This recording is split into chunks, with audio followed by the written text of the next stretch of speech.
Como será a situação do tratamento de saúde mental para os pacientes oncológicos? Quais razões para que haja tantas lacunas? Esse é o OnConecta Podcast, o podcast da área da oncologia da Eurofarma.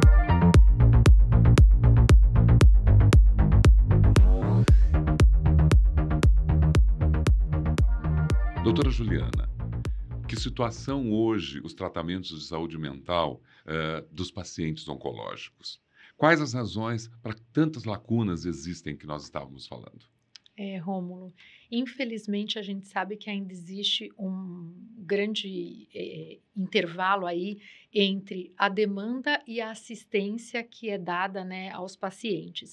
Então, existem estudos que mostram que mais de 70% dos pacientes com câncer hoje em dia têm algum quadro psiquiátrico, dentre eles principalmente depressão não tratada, em algum momento da sua trajetória, do diagnóstico ao período em que eles estão com remissão de doença. Mais de 50% desses pacientes acham que a sua saúde mental não é olhada, né? Que não é dada atenção para a sua saúde mental. E mais de 50% dos pacientes, após 10 anos de remissão de doença, terão algum transtorno psiquiátrico. Então, assim, a gente precisa, de alguma maneira, ter um olhar para isso. Por quê? Porque quando você tem esse desencontro entre uma necessidade de um indivíduo e que tem uma doença sistêmica grave, que tem um quadro psiquiátrico e a não assistência, você tem aumento do sofrimento, menor engajamento no tratamento e aumento da mortalidade. Então, a gente já sabe, lembra, eixo hipotálamo, hipófise adrenal, o sistema do estresse. Pessoas que estão em tratamentos para câncer, que não têm bem abordadas as suas questões emocionais, vão sofrer mais, se engajar menos com o tratamento e vão morrer mais do que as pessoas que não têm transtorno mental ou as pessoas que têm um transtorno mental ou alguma situação de estresse, enfim, que é bem abordada. E por que existem essas lacunas, né? Então, porque a gente sabe que faltam equipes especializadas nessa temática, com área de atuação específica nesse tema. E é uma coisa, assim, muito impressionante, porque os dados mostram que nós teremos um aumento expressivo na prevalência de pessoas com câncer até o ano de 2050. Então, será cerca de mais ou menos mais 35 milhões de pessoas com câncer até 2050. Então, é um número bem expressivo. E um outro fator por conta dessa complexidade de sintomas, então essas inter-relações entre os processos biológicos e psicológicos, o próprio diagnóstico fica difícil. Por quê? Quando você pega, por exemplo, um manual de diagnóstico em psiquiatria, né, de saúde mental, é o nosso DSM-5, o diagnóstico de depressão, ele vai falar de alguma coisa como a pessoa ela precisa ter 5 ou mais dos seguintes sintomas na maior parte do dia, na maior parte da semana, por pelo menos 14 dias. E daí os sintomas são tristeza, perda de interesse ou prazer. E aí, dentre esses critérios, olha o que a gente encontra: diminuição ou aumento do apetite, alteração no peso, insônia ou hipersonia, fadiga, cansaço.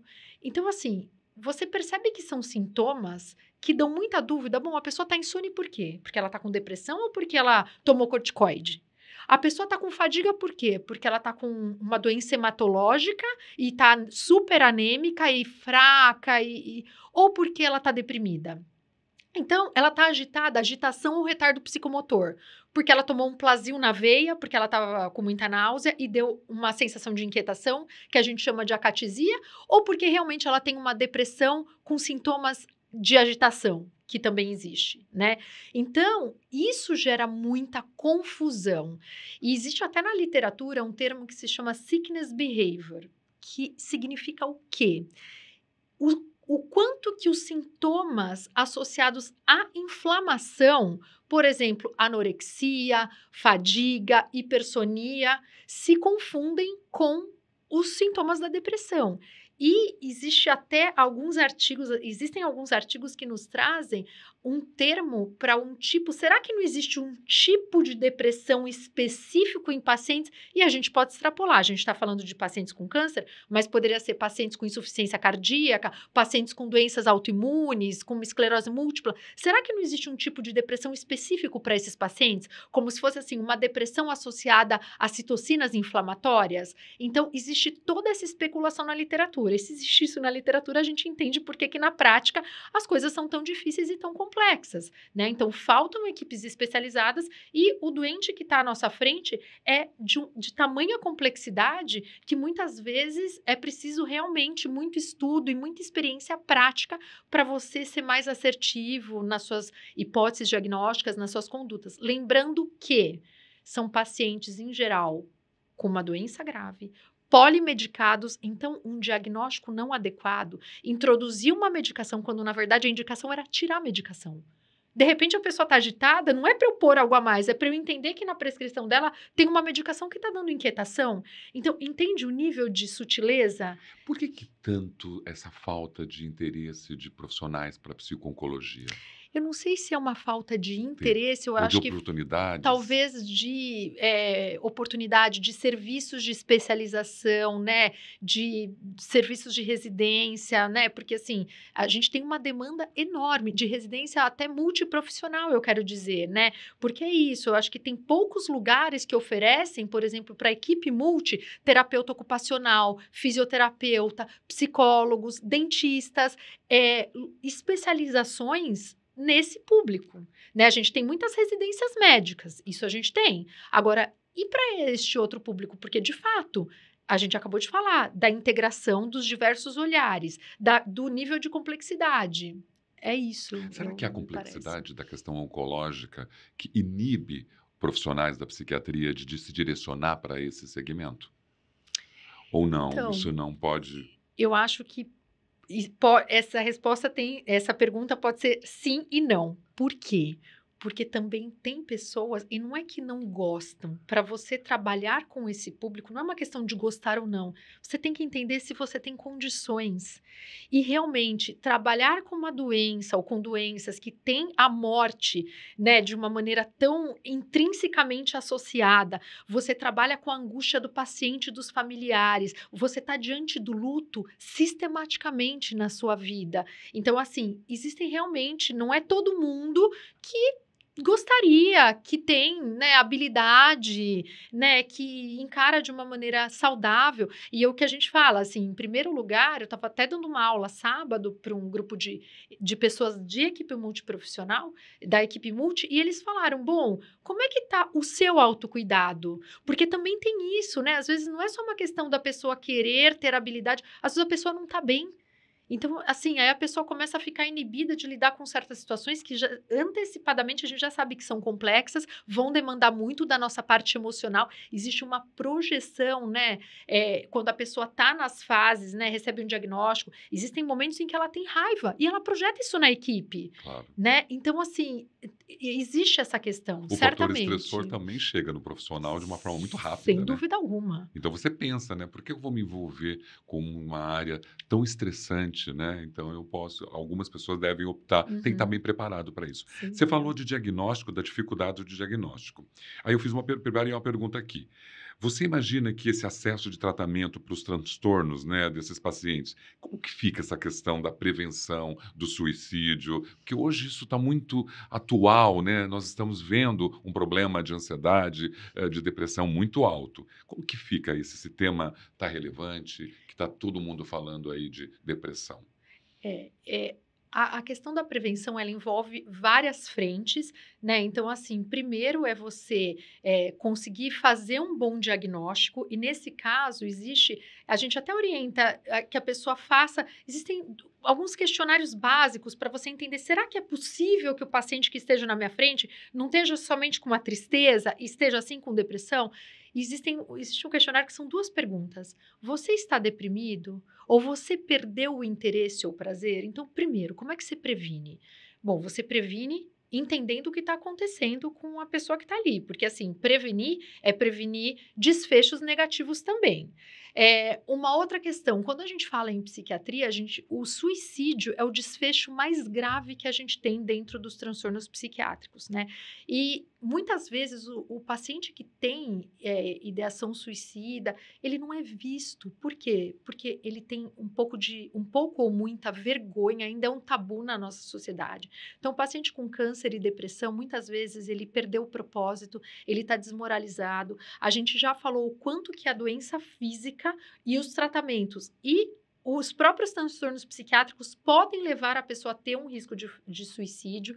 Existem alguns perfis de pacientes, então, homens muito jovens ou mais idosos, que não têm suporte psicossocial, que têm rupturas de relacionamento, né, que tem muita solidão, que já tem quadros depressivos, uso de substâncias, que já tentou suicídio. Então, tem todo um perfil que precisa ser cuidado. E a lacuna, ela passa também por uma situação que eu estou com um paciente com risco de suicídio. Então, assim, eu consegui conversar com ele, porque falar sobre suicídio não induz ninguém a se suicidar. Então, isso é importante a gente falar aqui, porque falar sobre suicídio é preventivo. Conversar, perguntar para uma pessoa, você não está bem? Você tem tido pensamentos de que a vida não vale a pena? Ou até pensamentos de que seria melhor estar morto, ou de tirar a própria vida. Claro, com muita sutileza, mas é muito importante que isso seja investigado, né? Então, quando você está diante de um paciente nessa situação com câncer, onde você vai internar esse paciente? Por quê? Porque os hospitais gerais, em geral, não têm preparo para fazer uma prevenção adequada de suicídio. E o hospital psiquiátrico, muitas vezes, não recebe esses pacientes. Por quê? Porque não tem clínicos, porque são pacientes que às vezes estão com uma anemia muito grave, com a imunidade muito baixa, que podem ter febre, que podem precisar de cuidados específicos que os hospitais psiquiátricos não oferecem. Então, por que eu estou falando isso? Muitas vezes, a prevenção do risco é a equipe multiprofissional que vai orientar. Orientar que esse paciente, por exemplo, seja removido para um leito de UTI dentro do hospital geral, que ele fique com um acompanhante com visão direta durante as 24 horas do dia. Se não tiver vaga na UTI, que ele fique num quarto de fácil acesso à enfermagem, que sejam lacradas as janelas, removidas as chaves do banheiro, que esse paciente não tenha acesso a álcool, objetos pérfuro-cortantes, a medicações, né? Muitas vezes os pacientes internam e vão com caixas de remédio para dentro do quarto e ninguém sabe. Então, quando a gente fala no risco e na prevenção, a gente tem que pensar desde o diagnóstico, se está sendo bem feito, até como é que eu vou orientar, uma vez que muitas vezes eu vou ser o fator de prevenção, né? Pensar que suicídio é uma causa de morte prevenível. Como é difícil, então, quantas variantes para um diagnóstico, né, doutora? Muitas, muitas. Muitas variantes para você falar é isso, aquilo, porque até há disfarces às vezes, né? Você acha que a pessoa está super bem, né? E não está, né? Ela está disfarçando, né? Por isso que é importante perguntar. Por isso. E o que acontece?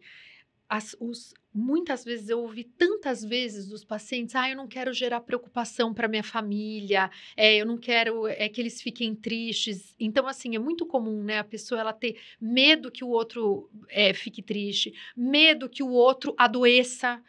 Só que, muitas vezes, uma comunicação adequada ela é preventiva para todo mundo, né? Então, esse também é o papel da equipe. Então, são muitas coisas. Não, e é muito importante que você esteja falando, porque a gente chega numa audiência de profissionais de saúde e ver tudo como você se colocou nesse momento ajuda muito ao desenvolvimento desse profissional, o interesse dele. Vamos pegar esses profissionais de saúde mental que estão assistindo, ouvindo o OnConecta aqui, o nosso Oncopapo. Haveria alguma forma de investigar ou entender se o paciente precisa de um auxílio profissional para a saúde mental? Como que você Sim. pode ajudá-los? Seria essa questão de fazer a pergunta, né? Você se sente deprimido? Você sente que perdeu o interesse ou o prazer? Existe uma ferramenta que chama termômetro do distress, que é uma ferramenta visual que é muito fácil a aplicação. Você mostra para o paciente onde que você acha que você está aqui no sentido de sentir sofrimento, sentir que o estresse está ocupando a sua vida. E ele aponta, se for um valor maior do que 4, você entende em quais esferas, e lá tem toda a esfera física, é dor, é náusea e vômito, é depressão, ansiedade, vida sexual, parte sociofinanceira, enfim, o paciente preenche e você aborda isso com o paciente. Então, na literatura você tem diversos questionários, esses são dois bem E eu simples. não preciso ser psiquiatra, né?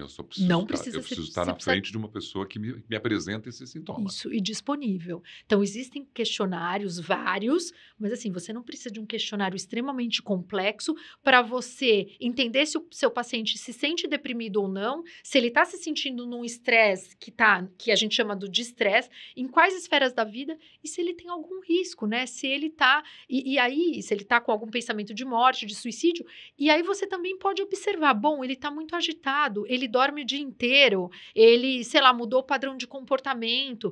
Quer dizer, sabe o que eu acho que precisa? De uma escuta, de um olhar. Você precisa estar ali. Escutativa, né? É isso, e estar ali, atento ao que você está enxergando, porque às vezes a situação está na sua frente. Claro, existem, como eu falei, existem instrumentos que é importante as pessoas conhecerem, mas muitas vezes é uma palavra, é você mostrar alguma coisa muito simples e falar, onde que você acha que você está aqui? 0, eu estou ótimo, 10, eu estou péssimo, e o que está te estressando, o que está te trazendo sofrimento? E aí você vai acionar as áreas que forem pertinentes. Vai ter que acionar a psiquiatria? Vai ter que acionar um fisioterapeuta? É um psicólogo? É uma assistente social? O problema é social? É uma pessoa que trabalha com a parte sexual? A pessoa ela tá abaladíssima porque ela tá com a sua função sexual, de repente ela tá num relacionamento, um relacionamento recente, e isso tá abalando? Enfim. Eu vou emendar. Se você está falando do aspecto social, você está falando também do estilo de vida. E isso tem tudo a ver com o contexto dele, né? O estilo de vida, a questão social impacta. Muito. Quando a gente fala em estilo de vida, a gente fala, não sei se você já ouviu falar, em 6 pilares básicos: movimento, alimentação, uso de substâncias, sono, relacionamentos sociais e técnicas de manejo do estresse. Bom, sei lá, o paciente está internado, não consegue fazer atividade física, mas ele tem acesso a uma fisioterapia? Ele se movimenta? Ele pode se movimentar? Ele pode levantar, andar, enfim, ele está fazendo isso? Isso é muito importante. Como é que está a alimentação desse paciente? E o sono, né? Muitas vezes o sono desses pacientes é extremamente impactado, tanto pelo diagnóstico, pelos transtornos mentais, pelos tratamentos, ou seja, pela doença. Tudo pode impactar o sono nesses pacientes. Os estudos mostram que os índices, a prevalência e a incidência de doenças do sono, como insônia e síndrome de apneia e hipopneia do sono, é muito mais alta nessa população do que na população geral. E aí, a gente precisa corrigir esse sono, ajudar esse paciente, né? De várias maneiras. Você pode, se você tem métodos não medicamentosos, como a terapia cognitivo-comportamental para insônia, e medicamentos, porque o sono ele é imprescindível. Não sei se você já ouviu falar que durante o sono, as toxinas do nosso cérebro são limpas, existe o sistema linfático. O sono é importante para restaurar nossa memória, nossa concentração, nossa atenção, para ajudar a gente nas tomadas de decisão, para prevenir quadros de alteração de humor. Então, assim, o sono é um pilar imprescindível. Quando a gente fala em técnicas de manejo do estresse, esses pacientes, eles realmente têm um nível de estresse, no sentido negativo de estresse, altíssimo normalmente. Então, eles têm acesso a técnicas respiratórias, técnicas de atenção plena, né? Hoje em dia a gente fala muito no mindfulness. Existem várias técnicas de manejo do estresse, mas os estudos mostram muito essa questão do mindfulness como sendo muito importante para tratar sintomas físicos como sono, insônia, dor, para melhorar a ansiedade, melhorar a sensação de estresse, melhorar sintomas depressivos. Então, assim, isso é conversado. Hoje em dia tem aplicativo, qualquer pessoa hoje em dia tem um celular, tem aplicativos que são gratuitos, né? Então, às vezes a pessoa tá ali, seria até uma forma dela se ocupar, dela, né? Então, é muito importante que isso seja olhado e falado. Como é que estão os relacionamentos? Essa pessoa tem alguma religião? Ela precisa de um auxílio religioso? Ela tem amigos? Ela tem familiares que vão visitá-lo? Como é que está isso? Ela usa substâncias? Bom, porque ela, de repente ela internou, bebia bebida alcoólica todo dia e entra num quadro de abstinência e ninguém perguntou. De repente ela fuma e a gente sabe que o problema do cigarro, ele é causador de câncer, e a gente sabe que a pessoa que tem um primeiro tumor maligno, ela pode ter outros primários, não necessariamente a metástase, ela pode ter 2 tumores primários concomitantes. Então, é importante que ela pare por conta do aumento do risco, mas também porque o cigarro altera a metabolização de diversas medicações, inclusive de diversos quimioterápicos. Então, as pessoas... E às vezes os pacientes falam, ai, doutora, mas para diminuir o meu risco de ter câncer, eu preciso parar por 20 anos. Mas ele não sabe que ele fumar pode alterar o prognóstico do tratamento dele. Não só gerar outra doença, mas também alterar a resposta dele ao tratamento. Então, assim, esses 6 pilares, eles precisam ser olhados. E assim como eu falei da integração da equipe multi, saúde física, saúde emocional, é importante olhar e tentar orientar esses pacientes em relação a esses pilares. Quando você fala de mindfulness, quando você fala da meditação, quando você fala da respiração, é que o acesso a essa informação ainda é muito restrito, né? Muito. Chega muito pouca gente, porque olha o elemento que isso pode provocar no transtorno provocado pelo estresse dos medicamentos e da própria doença. Sem dúvida. E sabe que tem uma coisa interessante, Rômulo? Quando a gente fala em mindfulness, em meditação, os pacientes, eu não consigo meditar. A minha cabeça não para. Então, assim, eu acho que o nosso primeiro passo é uma psicoeducação. Olha, é difícil mesmo. O princípio básico é não julgamento. Então, você tá lá, vem os pensamentos, tudo bem. Isso é natural, isso faz parte. É que nem, né, para eu ficar forte, não é num primeiro dia que eu vou na academia que eu fico forte. É verdade. Então, eu gosto muito da imagem de que mindfulness é uma ginástica para o cérebro. Para você ficar forte, para você correr uma maratona, você primeiro corre 10 minutos, anda 10 minutos. Daí você anda 10 e corre 10. Aí você anda 15 e corre 20, e assim vai. Então, a psicoeducação é muito importante. Você disse tudo. Eu acho que se isso está ligado à educação, né, inicial, inclusive, desse ser humano, ele convive com isso de muito melhor. Sem dúvida. A gente tem também os pacientes em remissão, né, que é uma grande vitória. Como que é tratado esses pacientes? Como que eles são ajudados para que se sentirem bem e que não tenham uma recaída? Então, o ideal, né, como eles deveriam ser tratados como pessoas que têm doenças crônicas em remissão, ou seja, prevenção, estilo de vida, psicoterapia, de tempos em tempos perguntar. Lembra que eu falei? Mais de 50% dos pacientes ao final de 10 anos de remissão têm um transtorno psiquiátrico e transtorno psiquiátrico não tratado é fator de risco para reativação da doença, por conta do eixo do estresse. Então, esses pacientes, eles deviam ter acesso, ou pelo menos ser orientados a, se possível, fazer algum tipo de terapia, técnicas de manejo do estresse, melhorar o seu estilo de vida, porque no final, a forma mais que tem mais impacto na prevenção de doenças crônicas não transmissíveis é o estilo de vida, né? Na prevenção.